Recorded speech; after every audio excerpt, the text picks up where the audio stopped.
Hello everyone, welcome back to my channel लेक्स कॉटरी। मैं हूं आपका फ्रेंड एडवोकेट कैलाश और आज हम बात करने वाले हैं इस बेल पे आने वाले जजमेंट के बारे में, जिसमें कि ऑनरेबल सुप्रीम कोर्ट के द्वारा एक जजमेंट के अंदर ये कहा गया जो क्या किसी भी पर्सन को पैसों से बेल दिया जा सकता है। देखिए, कई बार बेल के मामलों में मैंने वीडियोस बना रखे हैं और मैंने उसके डिस्क्रिप्शन के बारे में बताया है जो क्या आखिर बेल के प्रोविजन हैं, कैसे बेल मिलता है, किस तरह के बेल के प्रोविजन हैं और आप किस किस स्टेप पे अपना बेल ले सकते हो।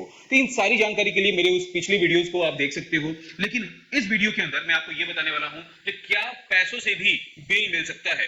देखिए, ये क्वेश्चन बहुत बड़ा है। क्यों? क्योंकि अपराध की कैटेगरी में अगर पैसों से बेल मिलने लगे तो फिर वो जो लोग जिनके पास पैसे बहुत हैं, जो अमीर हैं, उनके लिए बहुत इजी हो जाएगा किसी भी अपराध को करना, क्योंकि वो अपराध करेंगे और उसके बाद उन्हें पैसे देकर के जो है बेल मिल जाएगा। तो क्या पैसों से बेल मिलना चाहिए, इस पे बहुत बड़ा क्वेश्चन खड़ा हो गया है और इस क्वेश्चन का जवाब जो है ऑनरेबल सुप्रीम कोर्ट के द्वारा इस जजमेंट के अंदर दिया गया है। तो आइए समझते हैं जो क्या किसी भी पर्सन को किसी भी अपराध के अंदर अगर वो पैसा पेमेंट कर दे, चाहे वो कितना भी अमाउंट हो, अगर वो अमाउंट पेमेंट कर दे तो उस अमाउंट के बेसिस पे क्या उसको बेल मिल सकता है। तो स्टार्ट करते हैं इस वीडियो को, समझते हैं ऑनरेबल सुप्रीम कोर्ट के इस जजमेंट के बारे में, जो आखिर ऑनरेबल सुप्रीम कोर्ट ने इस मामले में क्या अपना स्टेप रखा है और क्या सारी बातें हुई है इसके अंदर।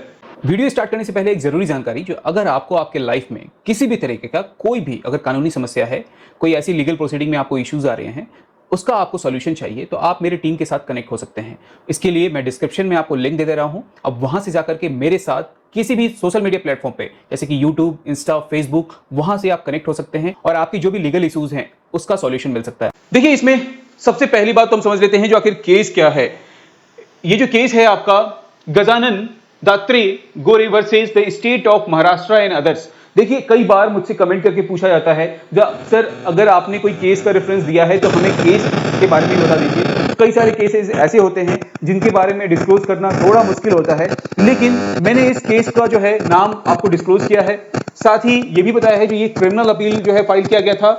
अरेस्ट का जो डेट था वो था आपका 17 अगस्त 2023, जिसमें गजानन को अरेस्ट किया गया था 17 अगस्त 2023 को और सतारा सिटी पुलिस के द्वारा।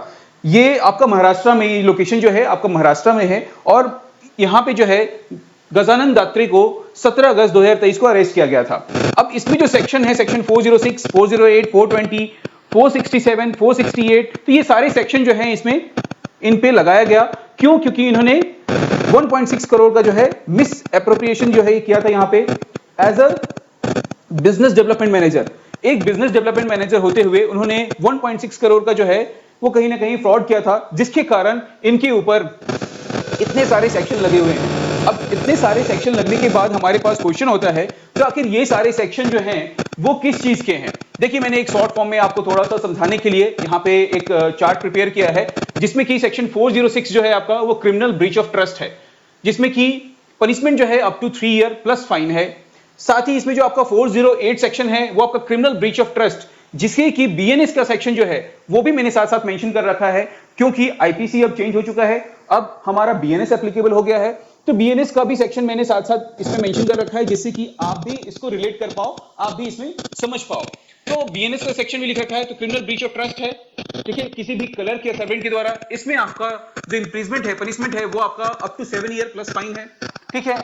फिर आपका 420 जो कि अब सेक्शन 318 सब सेक्शन 2 हो गया है, इसमें भी cheating and dishonesty, inducing delivery of property, ठीक है, ये सारी चीजें इसमें भी 7 ईयर का है। देखिए, इसमें सेक्शन 467 आईपीसी और सेक्शन 336 सबसेक्शन 2 जो है आपका बीएनएस का, जिसमें कि फ्रॉजरी वैल्यू ऑफ डॉक्यूमेंट विल या सिक्योरिटी के साथ किया गया, तो वो भी सेक्शन इसमें है। लाइफ इंप्रिजमेंट है जिसमें की, तो ये सारे सेक्शन इसमें जो है वो इनके ऊपर चार्ज किए गए, इनके ऊपर लगाए गए।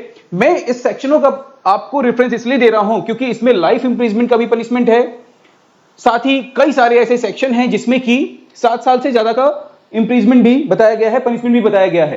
तो इन सारे सेक्शन के लगने के बावजूद भी इस केस के अंदर ऑनरेबल हाई कोर्ट के द्वारा जो है वो बेल ग्रांट किया जाता है। कब? ऑन 1 अप्रैल 2024 को बॉम्बे हाई कोर्ट जो है वो ग्रांट कर देते हैं बेल। कंडीशन क्या होता है, जो गजानन दात्रे हैं वो 25 लाख रुपया डिपॉजिट करेंगे within 5 month as per the affidavit cum undertaking. उसके अकॉर्डिंग वो यहां पे 25 लाख रुपया डिपॉजिट करेंगे। इस बिहाफ पे ऑनरेबल बॉम्बे हाई कोर्ट के द्वारा जो है इन्हें बेल ग्रांट कर दिया जाता है।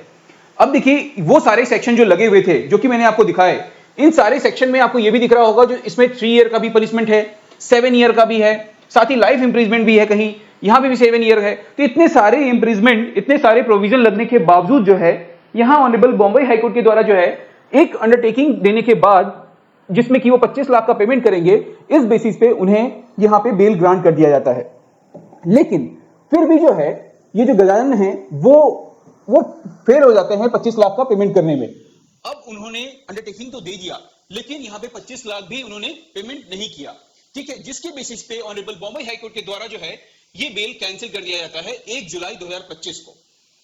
जैसे ही 5 मंथ कंप्लीट हुआ उन्होंने ये यहां पे जो है वो कैंसिल कर दिया। अब कैंसिल कर दिया उन्होंने और साथ ही कहा कि जो वो सरेंडर करेंगे विद इन 4 वीक। अब इनके पास 4 वीक का टाइम था, इन बिटवीन ये पहुंचते हैं ऑनरेबल सुप्रीम कोर्ट के पास और सुप्रीम कोर्ट के पास यहां पे बहुत बड़ा क्वेश्चन होता है जो क्या किसी भी पर्सन को पैसों से हम बेल दे सकते हैं, ये क्वेश्चन ऑनरेबल सुप्रीम कोर्ट के पास पहुंचता है। और यहां पे ऑनरेबल सुप्रीम कोर्ट का ये कहना होता है जो जब कभी भी अगर बेल से अगर कोई ऐसा डिस्कशन चले तो यहां पे ऑनरेबल सुप्रीम कोर्ट इसे अपहेल्ड करते हैं और कैंसिलेशन ऑफ बेल। और साथ ही यहां पे ये भी कहते हैं जो बेल ऑर्डर जो है हमेशा किस चीज पे डिसाइड करना चाहिए, strictly on the merit basis पे।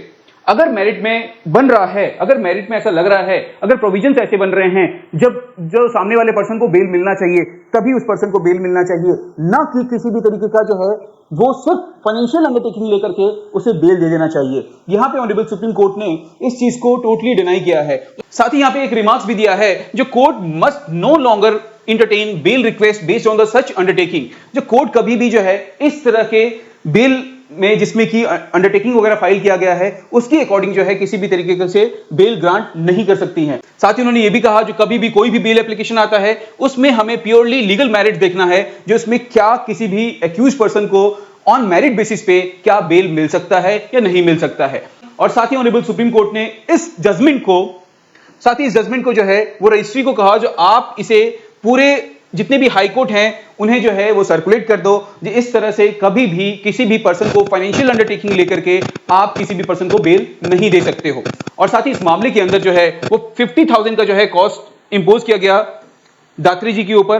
तो ये पूरा मामला था जिसमें कि ऑनरेबल सुप्रीम कोर्ट ने अपना जजमेंट देते हुए कहा जो अगर कहीं भी बेल देना है, किसी भी पर्सन को अगर बेल देना है तो उस कंडीशन में सिर्फ और सिर्फ मेरिट बेसिस पे ही उसे बेल मिलना चाहिए, ना कि कोई फाइनेंशियल अंडरटेकिंग अगर दे रहा है तो उसके बेसिस पे भी उसको बेल दे देना चाहिए। इन्हीं सारी बातों को कवर करते हुए ऑनरेबल सुप्रीम कोर्ट के द्वारा जो है इस जजमेंट के बारे में क्या कहा था, जो एक वाटर स्टेट मूवमेंट है और इसमें उन्होंने यही कहा जो किसी भी तरीके से restore fair access to the bail. इसमें उन्होंने क्या कहा, जो अगर कोई भी ability to obtain the bail is not right to financial means, मतलब अगर किसी को बेल मिल रहा है तो उसमें कंडीशन जो है फाइनेंशियल नहीं होना चाहिए, उसमें मेरिट बेसिस पे ही बेल मिलना चाहिए। यूनिफॉर्म लीगल स्टैंडर्ड होना चाहिए, मतलब जो अगर bail should always be depend on the statutory ground not on the conditional promises of money.